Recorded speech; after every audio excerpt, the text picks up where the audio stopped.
Welcome to the MMHP and the 989. Podcasting from the Michigan Rock Legends Hall of Fame in downtown Bay City. Channeling all styles and eras of Michigan music history. From the city by the bay. And now, Dr. J, Sir Fred, Mr. Mike, and your host, Scott Baker. We're back here at Studio 163 in Essexville. We have a blustery January night, and we've pulled together quite a local feast of original and classic music here. A lot of late 70s or 80s music we haven't really touched upon. We haven't gone that early too far yet, with the exception of a few artists that have been on the show. But tonight we have a guy that was by name one of the guys to look up to when I was coming through the ranks, along with a few other people. Mr. Mick Furlo's in the house. How you doing, Mick? Good. Thanks for having me. Absolutely, man. And another guy from that era, drummer, singer, band starter, musician, songwriter, comic book master of his own story, Mr. John Cashman. How you doing, Johnny? I am doing great. Thanks for having me. And, we got the usual guests, or not guests, I should say, our hosts in here. Mr. Mike, how you doing, Mike Beatty? Doing great. Doing good, all right. How you doing, Sir Fred? I'm doing real good. How's that book coming? It's coming. Good. Better than not. Better than not. Dr. J, Gary Johnson, how you doing? Very well. Good. Very well. Anything new with the Hall of Fame as of late? We haven't really brought it up. Working on a few projects. One highlight bands from the Upper Peninsula, who usually get kind of a short end of the stick when you're talking about Michigan rock and roll. Bringing Clark Sullivan back? Got some really good memorabilia today from a band called the Galaxies. This is a 50s unit from Ironwood, Michigan. You cannot get any farther west in Michigan than Ironwood. It's right on the border of Wisconsin. In fact, it's on almost the same longitude as St. Louis, Missouri. Really?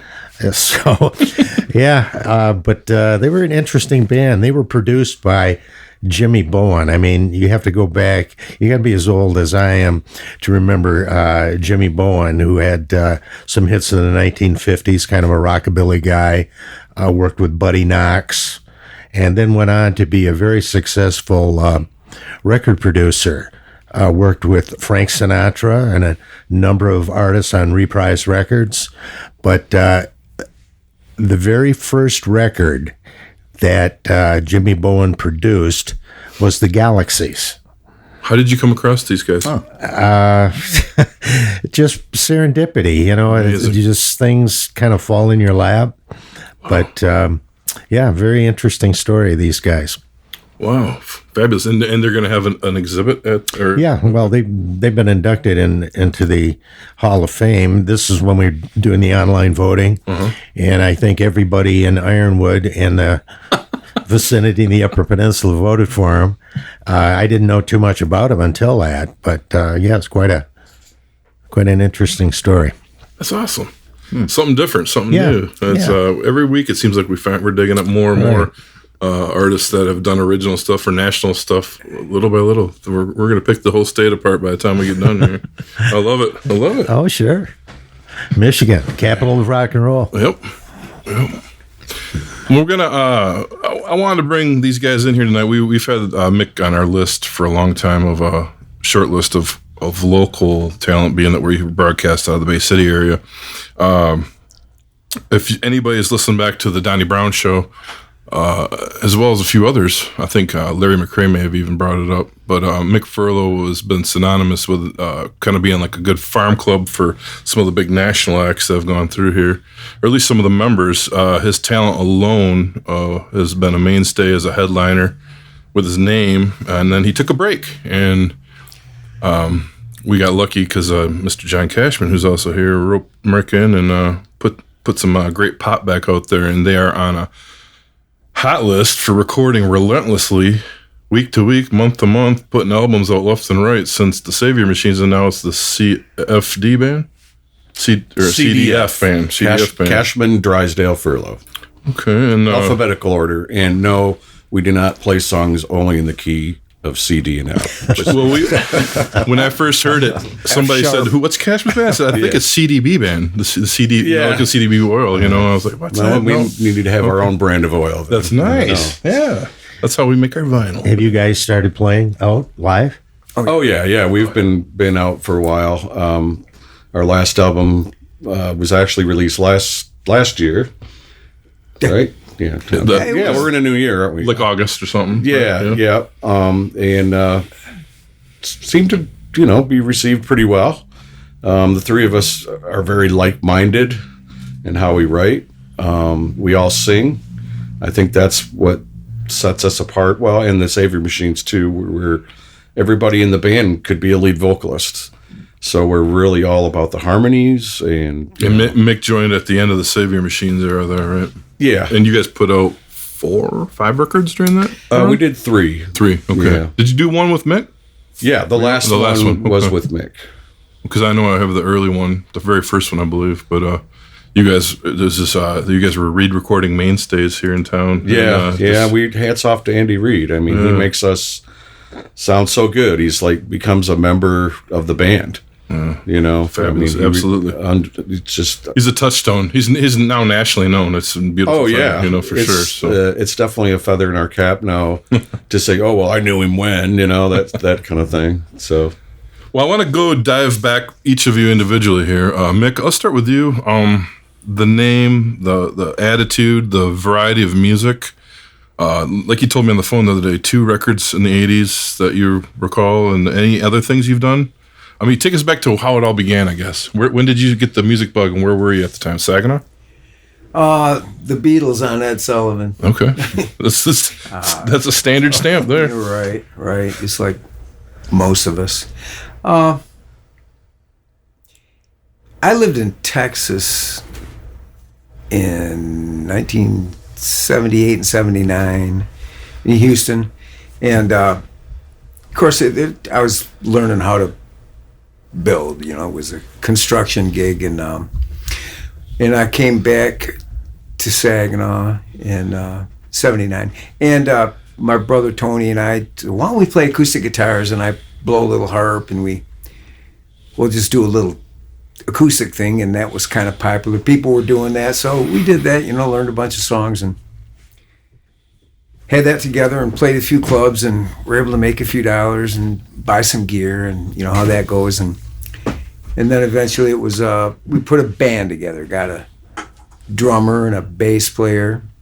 Donnie, we got him when he was about 20 years old, I think. And I graduated with his older brother, Randy. And, but I didn't know Don. And it was cool. Well, Don had a cousin named Rick Brown. He lives in Florida now, but so my brother Tony left, and I was married to a gal named Iris who could sing like a bird and play the violin, and it was pretty interesting, some of the material that we did. I mean, we do that old Orange Blossom special, and she'd bring the house down. You think this is a bluegrass standard, but people were just like going nuts in rock clubs, and she could get it going, and start getting it, so fast that, she was very talented. But we had a son together, and that, the band thing wasn't really working out for her anymore, and but anyway. We ended up, after she left, we recorded an album in Chicago. We just started writing songs, man, just spitting them out. And this is about 1986 or 7. We started, met a guy that knew a guy, and this cat was originally from Saginaw, and he has some connects in Chicago, so we recorded an album down there, and came back, and it was received pretty well. It was a cassette. When I listen to it now, it seems a little stiff because we seem to play things too fast. I've got that cassette. Have you? Well, great. Anyway, Put it on eBay, man. they had, I tried. at the time, Dean Vanson was the guitar player, and his brother CJ played keyboards on the record, on some of the tracks, maybe half of them. And he's gotten pretty huge. He was at the time he lived in Chicago, and he was doing music with a guy named Jerry Goodman, who used to be in the Mahavishnu Orchestra. He was a violin player. Yeah. And he was doing jingles in Chicago and making, real good money. I mean, his likeness was on commercials that were on several Super Bowls and stuff. So he got, he was making a pretty good living. Now he's been hanging out and working, touring, and writing and recording with Jeff Skunk Baxter for the last, at least a dozen years. Yeah. Him and Skunk, got a thing. He's also working with Harry Shearer's wife too. CJ? Yeah. Oh, CJ's out. He's got, and he produced Toto's one of their records a few times ago. Right. Feels- And, about a year later, we lost a couple of members. Dean and Donnie left. And I believe Dean was with Water for the Pool, and Donnie joined Mirage for a while. Yeah, he was, Donnie Brown actually replaced me in the Mirage Band. And after that, he joined Water for the Pool, but we replaced Dean with a guy named AJ Dunning. And AJ was a Lansing guy. I had a club at the time called the Fordney, and AJ's band played there one time. And I didn't know he was the guitar player or anything, but this cat's pretty good, and we're looking for a guitar player, so we'll exchange numbers and whatnot. And we went and saw him play another gig down in Royal Oak or something, and anyway, we ended up getting him. And him and Don didn't know each other at the time, but AJ was from Lansing. Well, Donnie moved to Lansing, and he was still in a band called Water for the Pool, who were local, but a few of them moved down there and kept playing. A couple of them went to school at MSU, and they ended up hooking up with a couple of Grand Rapids guys, and that's where the Verve Pipe. A couple brothers out of Grand Rapids. Yeah. Vander Ark Brad, brothers. Brad and Brian Vander Ark. And they must have knew AJ or heard about him or something, and they got him in the band too. So I was lucky to work with a couple of guys that had a major label deal and platinum record. Now, your second record, did you manage to cut that with Donnie or AJ or anybody? AJ and Brad Silverthorne. Brad Silverthorne. Oh, Brad Silverthorne was the drummer. What year was that? 89? 90. 90, okay. I remember the record release. You're right. You're right. It was 89. I'm sorry.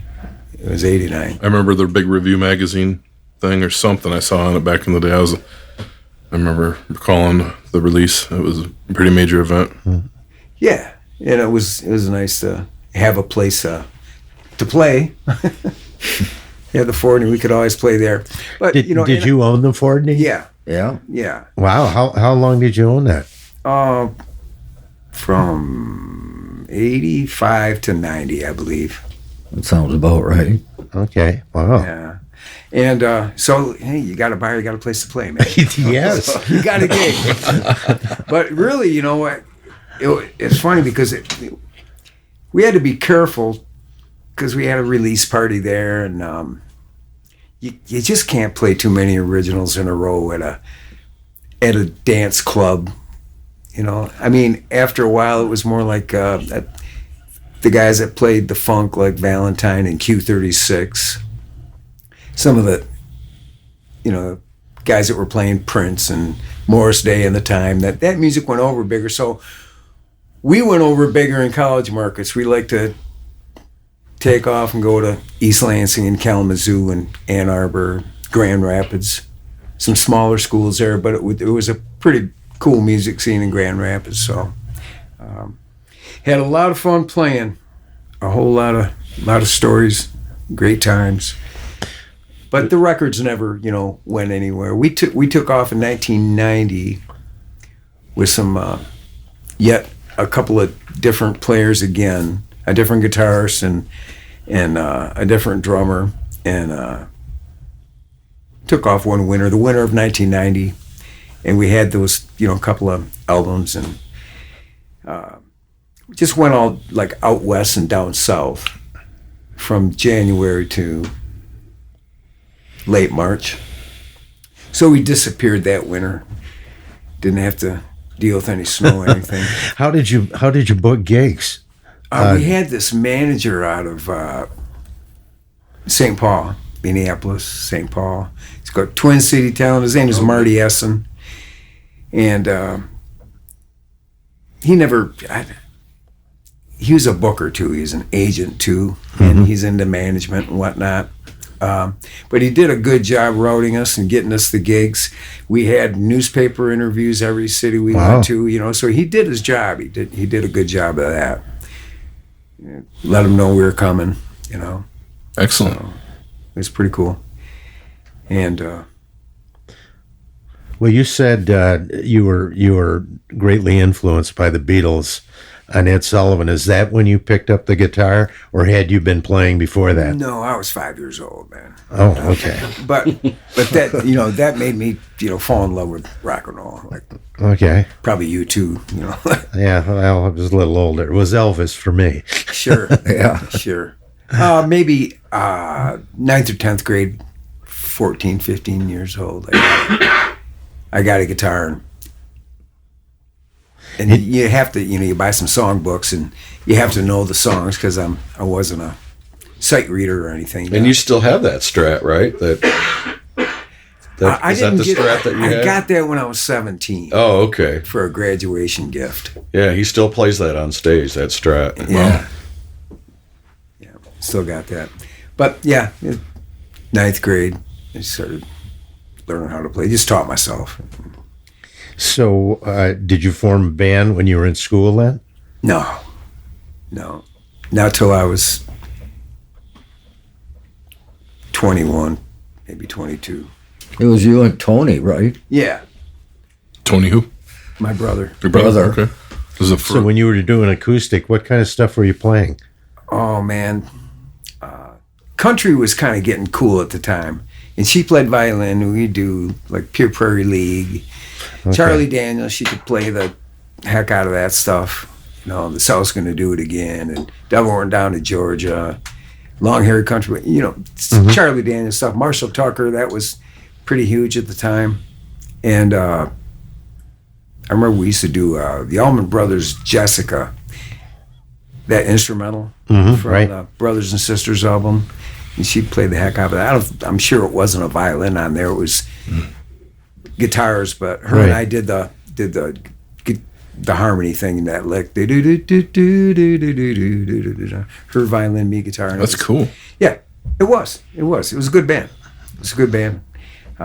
Is she still around here? Yeah, she just moved back to Saginaw. Huh. Just moved back to Saginaw, yeah. After quite a while in the UP.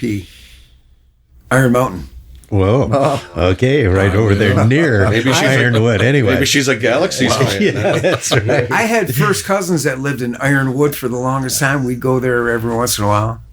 The year my father passed away, I think I was in 11th grade. We went there for Christmas, spent Christmas there. Yeah, Ironwood. They get about 6-7 feet of snow. Yeah. And that's in the spring. I was surprised here to hear you talking about that band, the Galaxies, and they're in the Rock and Roll Hall of Fame. Well, they're in the Michigan Rock and Roll, not the Cleveland Hall of Fame. Yeah, we got our own Rock and Roll Hall of Fame in our that's state, right. and Gary runs it, and it's in Bay City now. It's right here in Bay City. Yeah, in the Historical Museum of Bay County. Cool. Yeah. Wow. Yeah, we'll have to say it's a pretty nice display too. It is. And the rest of the display is over at Scotty Sandbar. He hosts. Well, that's more like pictures. And yeah, that's autographs. yeah, and stuff. that's a little different. Yeah. But yeah. Anyway, we still love to play, still like to write and record, and we've been, having a hell of a lot of fun doing that. Oh, yeah. Ever since COVID, the gigs haven't been real plentiful. Well, I mean, not to mention we didn't really want to play out that much during that period. But can I mention, club names or anything? Oh yeah, everything. That's what people love hearing that stuff.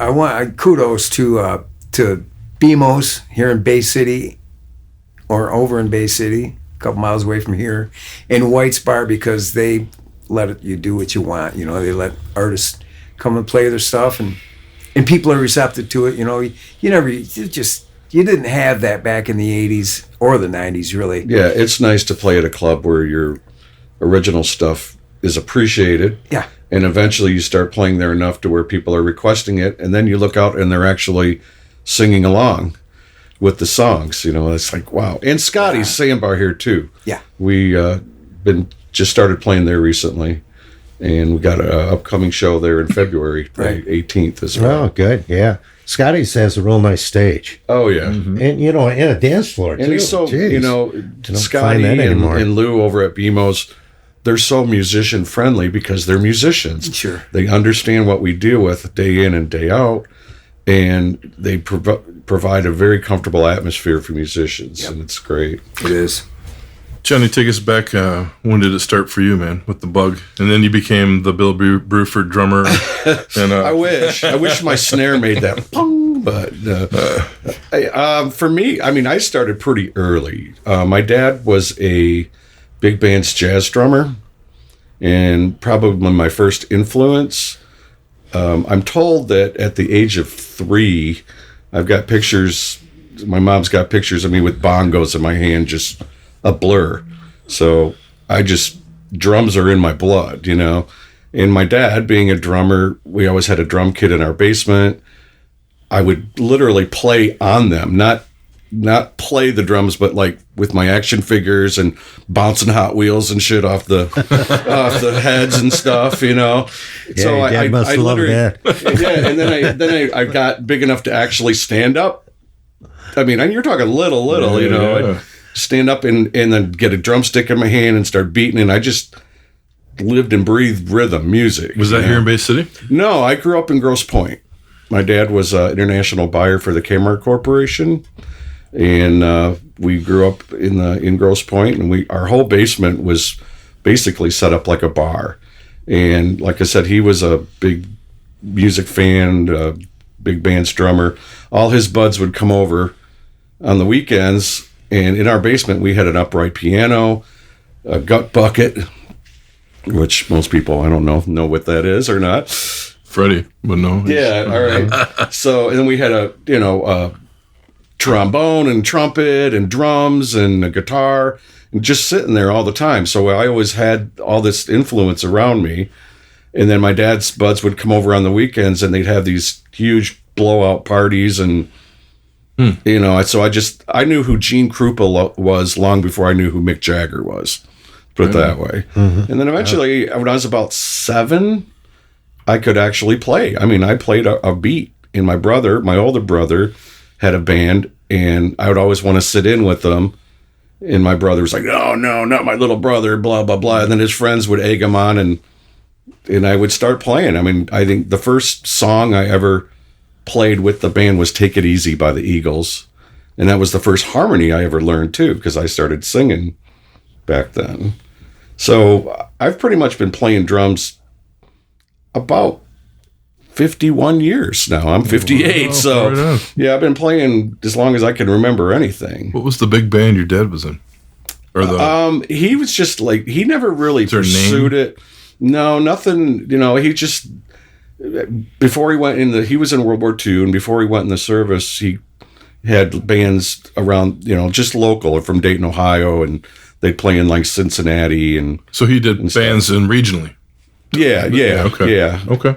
And then he just kind of got out of it, but he's always was a huge fan. I mean, music was always in my house 24/7. On Sunday mornings, he'd wake us up with Dixieland Jazz, Firehouse 5 playing at 11, just wake up, and that's how I woke up on Sunday morning to him with this reel-to-reel player. That's a great story. So yeah, Unreal to reel. yeah, reel to reel. Yeah, he didn't nothing. It was either vinyl or reel to reel. You still have those reel to reels? No, that stuff's long gone. We moved overseas. He got a job when he was working for Kmart, running all of Far East operations for Kmart, and we moved to Hong Kong when I was about 13, and we had to sell everything because there's only so much stuff you can take to Hong Kong, and so we had this huge garage sale and sold all kinds of stuff, and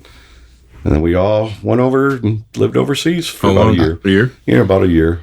So what was school like over there, John? It was awesome. The thing I liked the best about, I went to Hong Kong International School.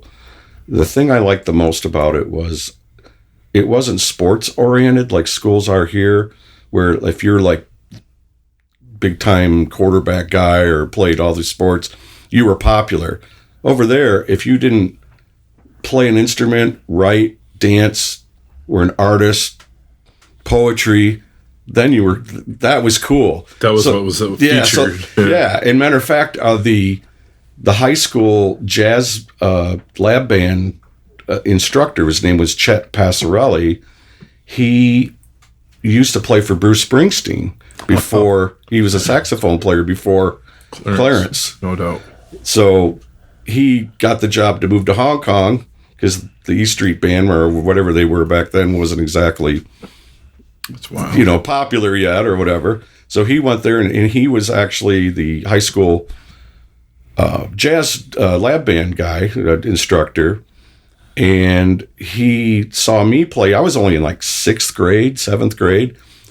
I could play drum circles. I could play circles around all the high school drummers because I'd already, I wasn't too bad by the time I was 13, And he's like, I want you to come play in the jazz band. So I couldn't even read music. I still don't read music to this day, But I remember we learned the theme from Sanford and Son. That was the first song I played in a school band. So yeah, it was an eye-opening experience living over there for sure. And what brought him back and you guys back to the U.S.? He eventually just his job ended there, and then he moved back here. And then my parents had actually divorced before I went there. So when I came back from living in a 5th-story apartment overlooking downtown Hong Kong, I moved in with my mom, who had a horse ranch in Fenton Holly area. So I went from like living Silver Spoon intact, Grosse Pointe, blah, blah, blah, to living out in the sticks it was culture shock, shall we say. Yeah. Did your dad go back to Grosse Pointe or did he come up here? He moved to Troy because Kmart World headquarters was in Troy. Okay. And he lived there, and then I went and lived with my mom, and then we eventually moved to Oil City, the suburbs of Oil City, we like to say. And that's where I went to high school, and I grew up loving Yes and King Crimson and stuff that gave you a drumming challenge. Well, real music, shall we say. And I was surrounded by all these Journey-loving Foreigner, metalheads and stuff, and nothing wrong with Journey and whatever. And so I don't want any letters or nasty emails or whatever. Cheap Trick. Yeah, Cheap Trick I could tolerate, but yeah. But anyway, it was just culture shock for me because everybody was sitting around playing euchre and shit like that, and I'm like, what the hell's euchre? And I thought it was a disease or something, It's like, I don't even know what this is, And that's all they want to do is sit around and play cards and shine deer and shit out. And I'm like, what the hell? I grew up in Detroit with Motown and all that, Your vibe and your heart was a whole other way. Yeah, man. When I was a kid, I wanted to be in the Jackson 5. Like, screw the Osmonds. I don't want nothing to do with that. I wanted to be that because everybody in my family played an instrument. My brother, my sister, everybody, we all played instruments. So, like I said, music was just around me all the time. So what was your breakaway? Probably the Mirage Band was the thing that really... They were based out of Saginaw, Bay City? Bay City, yeah. Mirage World Headquarters was on 3rd Street in Bay City there. That was probably the band I cut my teeth on. It's with the band I started singing lead vocals. Were you still in Oil City at that point? Yeah, I was driving. I was like, I just got my license practically. I was joined Mirage in my senior year in high school. There's a really cool black and white of you guys somewhere on the internet, I think. There's a lot of them. And then our practice room burned down. Jeff Poyer, too, in that band? Yeah. Jeff Poyer was after me. He was with Donnie. I just remember a lot of the mullets that came out of that area. Oh, yeah. I had a killer mullet, man. It was awesome. Yeah. I had one. It was the 80s, man. What are you going to do? But, yeah, our practice room it was on Salzburg, and it burned down. And that was like right before one of our first gigs. And luckily I had all my gear in my car, but a lot of it wasn't. Like Pat Shannon's guitar was upstairs in the practice room.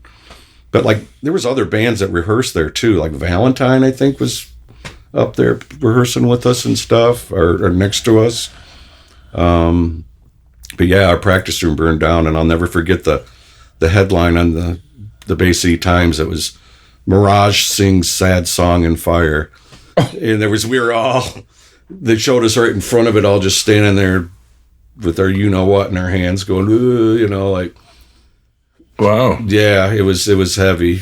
Wow. But we persevered, and there was a whole bunch of bands got together, and they did a benefit. We bought all new gear, and it was cool. It was back. There was more of a camaraderie with bands back then, where there wasn't so much cutthroat crap going on.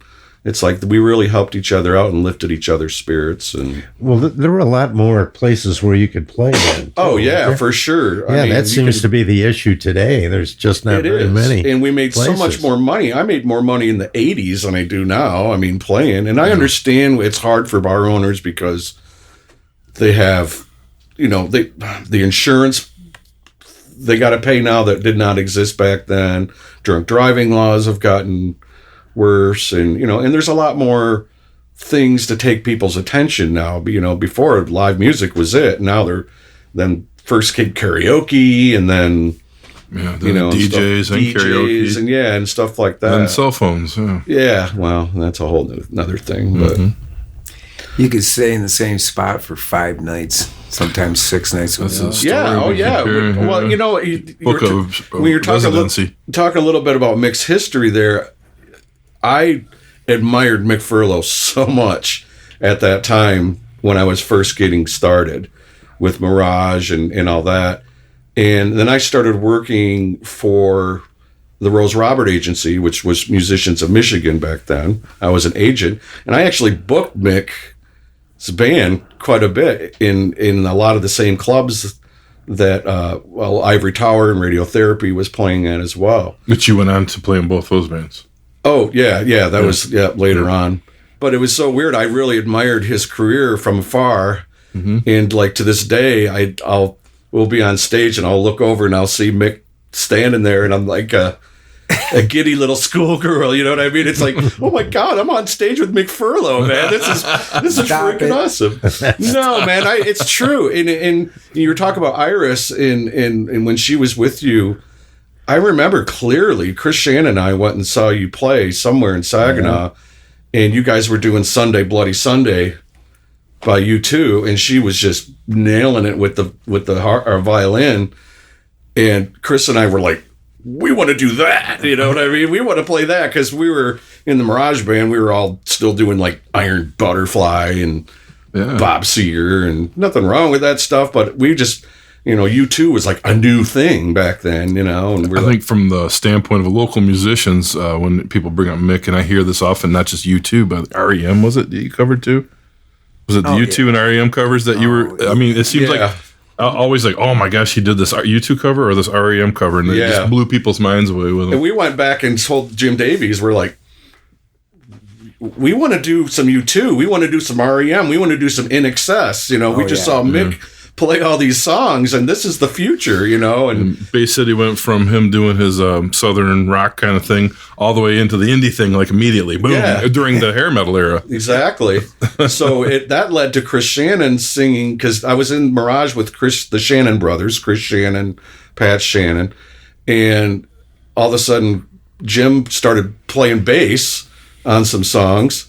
And Chris would get up and sing "I Will Follow" and "New Year's Day" and stuff like that, and it ended up going over great. And it added a whole new layer to the Mirage Band that never existed. It was the same old crap up to that point. Yeah. That's a good representation of our area feeding our area ideas. Oh, for sure. And changing your opinion of, hey, I just do this. Well, we can do that too. We really like that sound. And then it just developed. A lot of development. And once we got a bite of that apple, we wanted to keep playing more, and Jim just did not want to. So Chris and I formed Ivory Tower Band, and then we were free to play all the newer stuff. And then we started playing a lot of the same college places that you were playing, like in East Lansing, Club Soda in Kalamazoo, even up north, like Union Street Station, Victories, the one in Charlevoix, Villager Pub. Yeah. We started playing all those clubs, and where that music was way more accepted, and the original stuff too. Which, did you do original stuff at Ivory Tower? Yes, not a lot. You didn't put out a record though. You just started writing. We self-recorded like 3 songs, I think. Yeah, that was the start of that bug. That bug for sure. Yeah. And at the time, Mick was already out with his second record in '89. At that point. Yep. And okay. Yeah. And then you came along into radiotherapy soon after that, when you started writing original material. Yeah, Ivory Tower. And Round in the Distant Few. Yeah, Ivory Tower kind of led into radiotherapy, and we did a lot of original stuff with radiotherapy. We would basically pick covers that sounded like our originals, so that when we played a cover song, we could go right into our original song, and everybody would just keep dancing. Yeah. And not because we didn't announce it and go, hey, we wrote this, blah, blah, blah. We would just play it. And then people are like, wow, I like this. This is a really cool song. Where can I find that? Yeah. Love You to Death, which we still played later on in the Savior Machines, a song that Rob and Kurt wrote. That was one of the songs that people just loved. And eventually, like I was saying, people were singing along and knew the lyrics, and there's nothing more satisfying than playing your own music and looking out and people not only knowing the song but singing it along with you and stuff. Oh my God, it's a great feeling. Absolutely. You just want the lighters to come out. Put me in the arena. Yeah, exactly. Now this is you're stepping into the '90s with Ivory Tower here in radiotherapy. Yeah, correct? that would have been late '90s or late '80s into the early '90s. And now Mick, you had put out that second record. Yeah. Your boys went on to the Verve Pipe. So on and so forth. You were talking to me the other day. You took a little bit of a break, and we know you took a long break to do some stuff for yourself. Where did the music end for you, and then give us a little synopsis of what happened during that period? Looking at the early '90s, I hooked up with some fellas. I moved to Grand Rapids for about a year. I was selling windows for this company out of Grand Rapids. And I had a buddy that was installing for them, and they needed salesmen. I didn't have sales experience, but I said, well, I'll give it a shot. And I was able to make an okay living and live down there. And I knew my way around Grand Rapids okay. And I had some gear from the Mick Furlo band, and I didn't need it anymore. And a buddy of mine, Jeff Scott, who'd been a musician, he's a really good guitar player. He was jazzy and stuff, and I was always real impressed with his playing. He opened a store after Watermelon Sugar closed. He started out over where Rock-A-Rolla Records used to be, out State Street. Mm-hmm. Was that Rit Drums? More west. No. Okay. I forget what he called it, but it was where Rock-A-Rolla Records was. out, west. Yeah. Like in Shields? Towards, Towards at Shields, the end of yeah. State Street where the comedy club used to be. They had the Review Yeah. Music Awards there. Mm-hmm. And, when Al closed Watermelon Sugar, Jeff moved into that store and they just called it Jeff Scott Music. But I had my gear there, my PA and all my big stuff there. And see if you can sell it. And I call him every once in a while, once a month, something. No, not moving yet, Mick. No action yet on it, no action yet. And it wasn't going anywhere, and I'm just... He finally said, hey, man, why don't we just put it to use and start a band? And this is Jeff. He goes, why don't we just dig in and start jamming? He wasn't doing anything at the time. And he wasn't my idea of a rock guitar player, and he kind of still isn't, but it worked. I mean, he was doing stuff that he couldn't even believe he was doing. Well, we started a group called the Jitters, and we had Mark Miller on bass. I mean, this guy's like world-class talent. Mm-hmm. I mean, he was just, too Mark's, good for us. Yeah. But Dan Slavinsky was our keyboard player, Swivel. And we were doing... all kinds of cool stuff. And he had gear. He had more power than the PA, just for his keys. Yeah. And he let you know it. A lot of cool stuff. Was Not Was. And this is like early 90s. Walk the Dinosaur. We could do Joe Jackson, some of his more produced things, And he just had it going on. And that was a band that gained some prominence too, and with that I was able, we were playing some gigs here and there. We'd play a few different places during a week, but we could play every night. And this is like 1992, 93, and I remember you were asking me about Louie at the Shook. It wasn't the Shook anymore, it was called Zingers. Right. That's Named right. after When you had it. His wife's maiden name was Zing. And so they started calling the place Zingers, and it was more of a bar restaurant as opposed to a restaurant that served drinks like the Shook was. And they were having acts there, and we'd play there on Wednesday night, and we just, we'd gotten a following playing at Wise Guys a lot, the Jitters did. And we'd play there on Wednesday night, and he goes, hey man, how would you like to be the house band here? You can play 3 nights a week here, and I'll give you this amount. And I wasn't real attractive.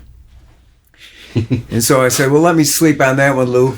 And like the next time we showed up, he goes, well, what do you think? I says, man, it's not going to work. I think he wanted to give us $1,000 for 3 nights or something, and Which would we love to have nowadays. $1,000 for 3 nights. But there was 4 of us, 5 of us, I think, was Swivel in the band. Anyway, he goes, well, why don't you just give me $1,000 a week and take it over, and we can work something out? Just I want out of here. I got to get back down to Florida. You give me $1,000 a week, and I'll it's yours, until we work our deal out. I know I can pack this 5 nights a week. So that's where that went. Okay. I had another club, and How does that work with the liquor I license? had another gig. You could serve drinks, right? Yeah, it was it was his license. Oh, okay. The Ford knew was mine, but I had to get a purchase agreement, and everything for that. Just right off the get, it was still his name, and it was in the bar was in his, but I was just. We were bringing some people in there. It was nice. I remember that end of the 90s there. That was a big deal. I mean, TNT Blues Band, Jitters. It was like all of a sudden these Saginaw bands started having a regular thing.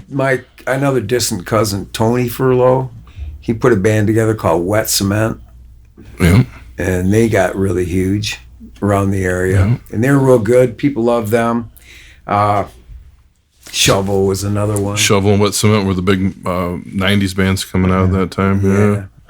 Sinister Footwear, were they playing around that time? They were Fordney. Okay. Fordney days. They played in the Old Town Saloon. They were great. So was Water for the Pools. So was the Wild Woodies. You remember them? Oh, yeah. The Kalamazoo guys. They Yeah, were we used to Rockabilly, book them yeah. with the agency a lot. The Wild Right. Woodies. they were- Yeah, the guitar player and I, we kept in contact for years. Did ya? I can't think of his name now. I can't either. The bass player, he was Rockabilly Phil. Was that his name? Bass player played the Doghouse. Could be, yeah. Yeah, they were a great band. They were. Yeah, We used to they were book a lot of terrific. those bands, Woodies, and Got a chance to, at the uh, Foolery in Mount Pleasant too, which Yeah. later became Rubbles. Rick Derringer came through. I was there. That was on the January 18th, the day before my birthday, which is today, 19th. I was there that night. I remember that at Zingers. Oh, Yeah, we opened for that. He was yep. he was a nice guy, man. He's about 5 foot nothing. Really short guy, but man, can he play? He was up there in the apartment, warming up and just hanging out, and oh my god, wow, nice guy. Our Bobby Balderrama episode, Bobby talked about him coming to Bay Music that day to get some work done, and they got to reconnect their relationship from the 60s when they were on tour together. Yeah, back when he was with the McCoys, Yeah, hanging on Sloopy. That was a heck of a night there at the Zinger. I was like blown away. I went in the kitchen. He signed autographs back there after the gig. That was a heck of a night. My son Corey, I got Corey. He liked playing guitar too, and he was maybe 9 years old or something. But he lived with me at the time, and he had this knockoff Strat that I got him, and Rick signed the headstock. I think he still got it. That's cool. Well, Rick played with Johnny Winter for a while. Oh yeah. Oh, yeah. Johnny Winter and I'm trying to Rock and Roll Johnny Hoochie Winter Coo. and- Was yep. that big hit they had? Well, that Hoochie Coo was that was him solo, but they did Good Morning Little Schoolgirl, and Rock and Roll Hoochie Coo wasn't with Johnny Winter and Johnny did a version of it. Johnny did a version of it. but the big version's Derringer's first solo thing. okay. And that'll wrap up part one with Mr. Mick Furlo and Mr. John Cashman of the CDF Band here in 2023.